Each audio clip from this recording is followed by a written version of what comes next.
NST ব্লগের পক্ষ থেকে আপনাদের সবাইকে জানাই আমার সালাম আদাব শুভেচ্ছা। দেশ বিদেশের ভাই বোন বন্ধুরা কেমন আছেন? আলহামদুলিল্লাহ তো ভালো আছেন। আমি আলহামদুলিল্লাহ ভালো আছি।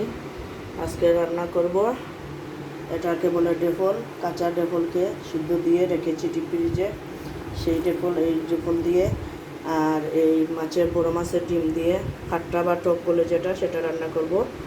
মাছের ডিম দিয়ে কুচি করে কেটে আর ডেফল দিয়ে। আপনারা আমার সাথে চুলার পাশে চলে আসুন।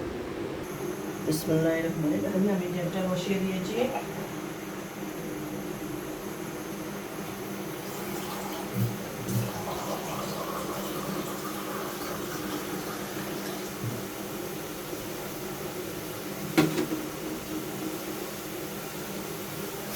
আমি পরিমাণ মতন, খাটটা কিন্তু খুবই কম রানবো, ছোটো একটি টেপে দেখতে পাচ্ছেন, খুবই অল্প পরিমাণ রানবো।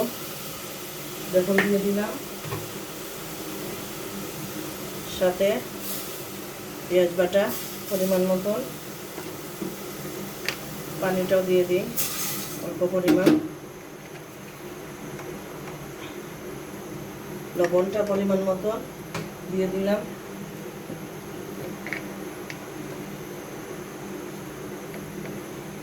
হলুদটা পরিমাণ মতন দিয়ে দিলাম।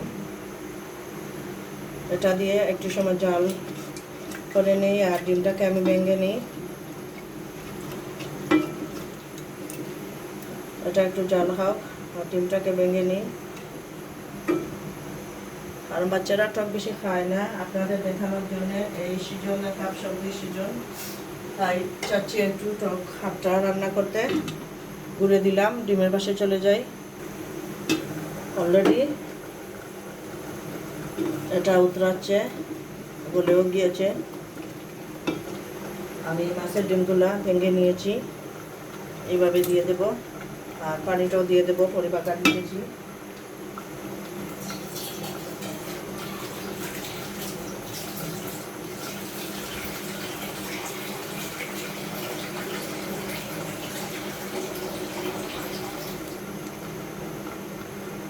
পানিটাও সাথে সাথে দিয়ে দিতেছি পরিমাণ মতন। একটু ঘন হাতটা করবো।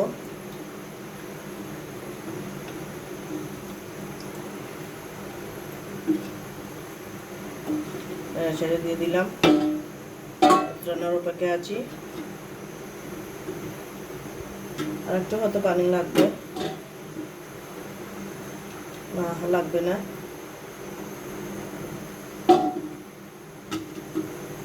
অলরেডি আমার খাট্টাটা উতরাচ্ছে 2-3 মিনিট থেকে। আমি মশলাটা সরিয়ে দিয়েছি।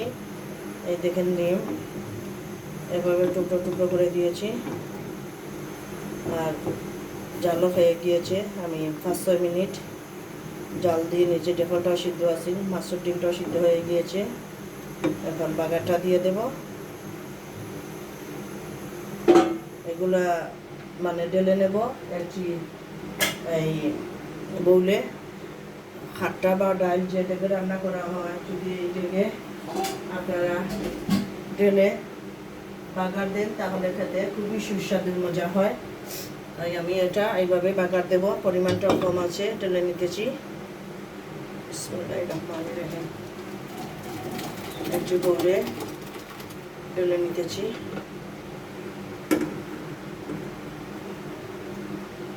ঢেলে নিলাম, এখন এটা মাঝে বাগার দিয়ে দেবো। কাপ সবজির সিজন, তাই ডেফোলেট হাট্টাটা রাঁধতেছি, পরিমাণ মতন তেল দিতেছি।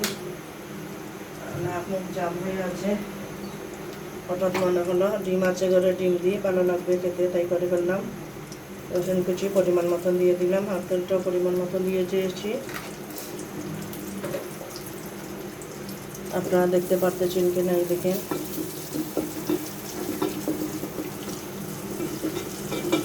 এরপরে সহজভাবে রান্না। আপনারা চাইলে ডিম না থাকলে মাছও রান্না করতে পারেন।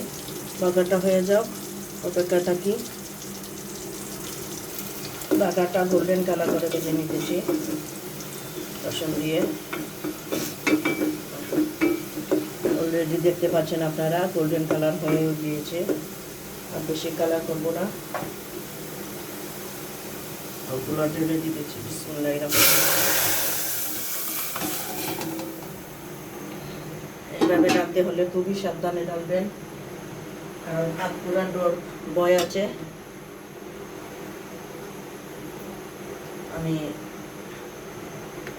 ধনেপাতা দিতেছি পরিমাণ মতো, এবং চুলার আগুনটা নিভিয়ে ফেলবো, কারণ বাগার আর ধনেপাতা দেওয়ার পরে আর খাট্টা বা ডাইলের জালটা দিলে গ্রানটা চলে যায়, সেজন্যে বেশি আর জাল দিতেছি না। আগুনটা নিভিয়ে ফেললাম।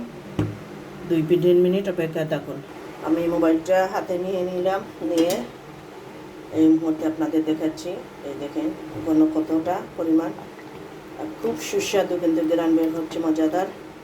এই সিজনে যদি কেউ কাঁচা বা এই জাল দেওয়া আপনার কি ডেফল থাকে, সরি কাঁচা বা শুকনো ডেফল থাকে, তাহলে টক রান্না করে খেতে পারেন। তাপ সর্দি অনেকটা পরিমাণ হালকা হবে, ভালো লাগবে।